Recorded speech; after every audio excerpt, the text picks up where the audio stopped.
بسم اللہ الرحمن الرحیم۔ السلام علیکم معزز ناظرین، آپ سے ایک چھوٹی سی ریکویسٹ ہے کہ ویڈیو کو ضرور اینڈ تک دیکھیں۔ ہم اتنی محنت سے آپ کے لیے ایسے اسپیشل سٹوریز بناتے ہیں اور چینل کو ضرور سبسکرائب کیجیے گا، شکریہ۔ 40 دن کی تھی جب میری زندگی کی عجیب کہانی کی ابتدا ہوئی تھی۔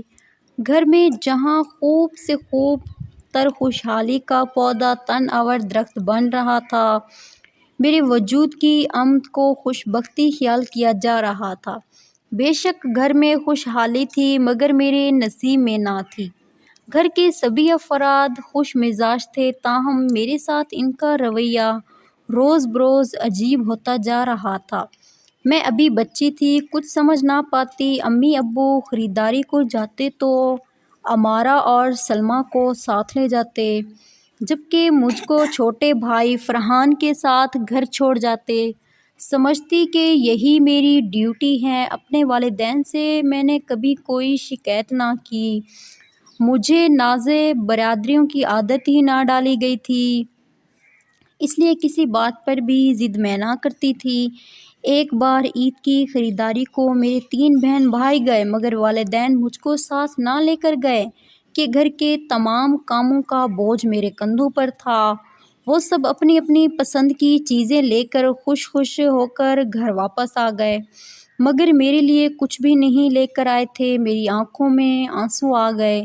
میرا خیال تھا کہ وہ مجھے گلے لگا کر پوچھیں گے کہ تم رو کیوں رہی ہو، مگر انہوں نے نہ پوچھا، بلکہ امی بولی، رومی تم یہاں کھڑی کیا کر رہی ہو؟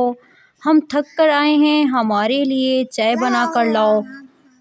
میں اب خاصی سیانی ہو چکی تھی۔ پہلی بار احساس ہوا کہ امی ابو مجھ سے اتنا پیار نہیں کرتے جتنا اپنے دیگر تینوں بچوں سے کرتے ہیں۔ عجیب بات یہ ہے کہ میں اپنے ماں باپ سے زیادہ ماں سے ڈرتی تھی۔ وہ مجھ کو کبھی کبھی بہت بری طرح ڈانٹ دیتی تھی۔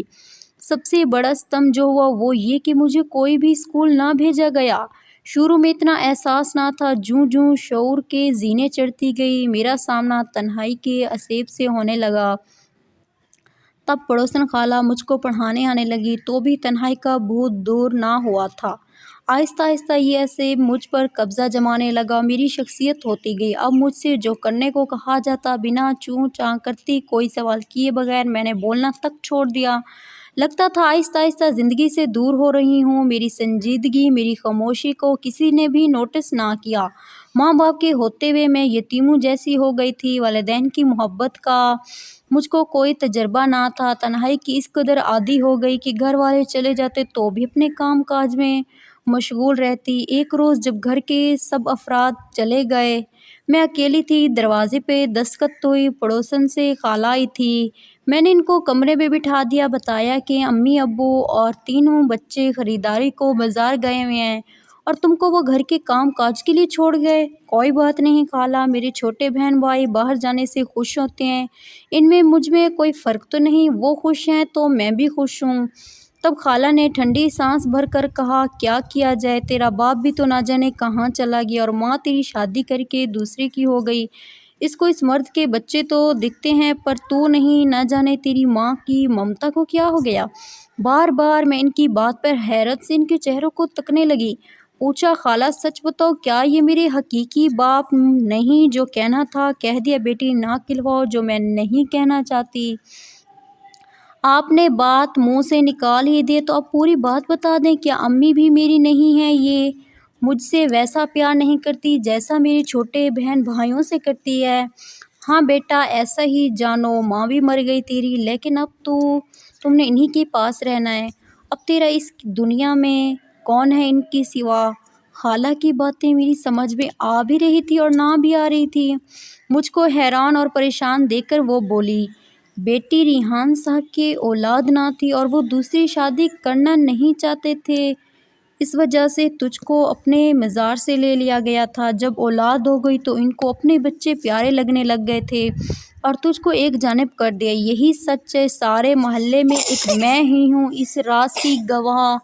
آج اس وجہ سے بتا دیا کہ میں نے تو مر جانا ہے۔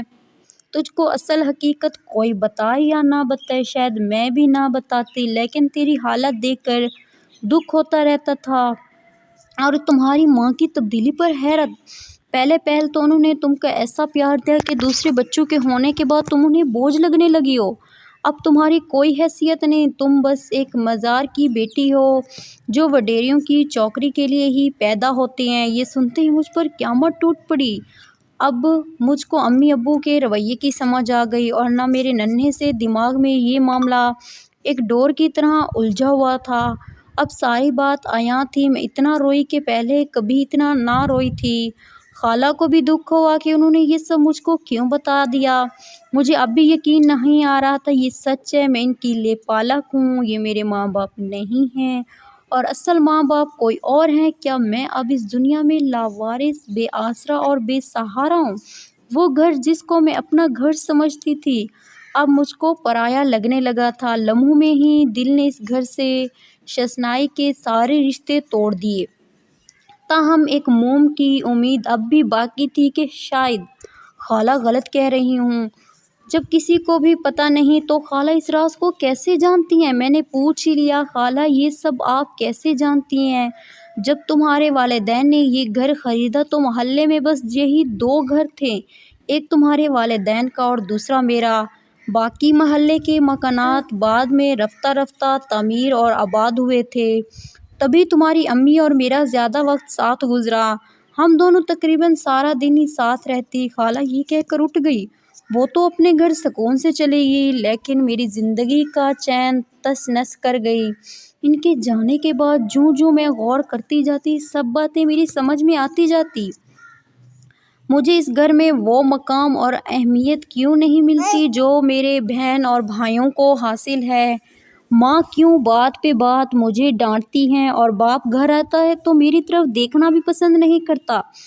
اب ہر وقت یہی بات میرے ذہن میں گردش کرتی کہ میرے ماں باپ کون ہیں۔ اب اس گھر اور گھر والوں سے مجھے کوئی دلچسپی نہ رہی، میں بالکل خاموش رہنے لگی، جو وہ کہتے کر دیتی۔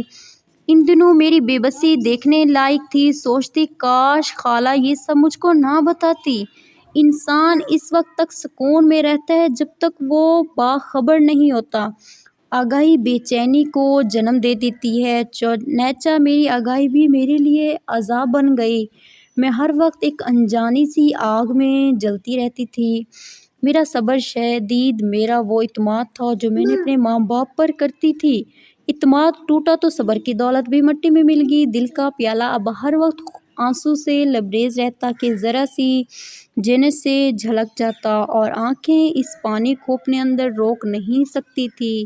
ان کی سنگ دلی بڑھتی رہی، لیکن اب مجھ کو ان سے کوئی گلہ نہیں تھا، کیونکہ میں ان کی کچھ لگتی نہیں تھی۔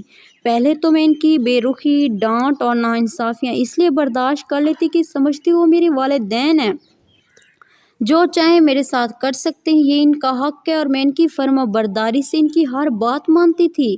لیکن خالہ کی حقیقت بتا کر مجھ کو خالی ہاتھ کر دیا۔ کیا ظلم سہنا اور کچھ کہنا میری تقدیر ہے؟ آخر کب تک؟ اب یہی سوال ہر وقت مجھے پریشان کرنے لگا۔ ایک محبت ہی ہے تو وہ طاقت ہے جس کے بل بوتے پر دوسروں کے حقوق آپ اپنے ہاتھ میں لے سکتے ہیں۔ جب ان کو مجھ سے محبت نہ تھی تو ڈانٹتے اور حکم چلانے کا بھی ان کو کوئی حق نہیں تھا۔ میں نے گھر چھوڑنے کا فیصلہ کر لیا، اور ایک روز امی سلمیٰ اور فرحان کے ساتھ کسی کے گھر سالگرہ میں گئی ہوئی تھی، جبکہ امارا گھر پر تھی۔ امارا نے کہا، آپا میرے کپڑے دھو دو، باقی کام بعد میں کر لینا۔ میں نے کہا پہلے میں کام کر لوں، بعد میں دھو دوں گی۔ اسے میری یہ گستاخی نہ بھائی، اس نے دھمکایا، ابھی نہ دھوئے تو اچھا نہیں ہوگا۔ میں نے پرواہ نہ کی اور اپنے کام میں مگن رہی۔ اچانک اس نے چلا کر کہا، مجھے بلایا؟ کیا بات ہے، کیوں چلا رہی ہو؟ کیا تم نے کل میرے کمرے کی صفائی کی تھی؟ ہاں میں نے کی تھی، میری الماری میں روپے رکھے ہوئے تھے، وہ اب نہیں ہیں۔ الماری تو میں نے کھولی نہیں، اچھی طرح دیکھو پڑے ہوں گے۔ میں کیوں تمہارے روپے لوں گی، تم ہی نے لیے ہیں۔ میں نے اچھی طرح دیکھا، وہاں روپے نہیں ہیں۔ اس کا لہجہ توہین امیز تھا، وہ چلا کر بول رہی تھی تو میں نے بھی اس کو اسی طرح چلا کر جواب دیا۔ تبھی وہ ششد رہ گئی۔ آپا رومی، آج کیا ہو گیا تمہیں جو تمہیں ہو گیا؟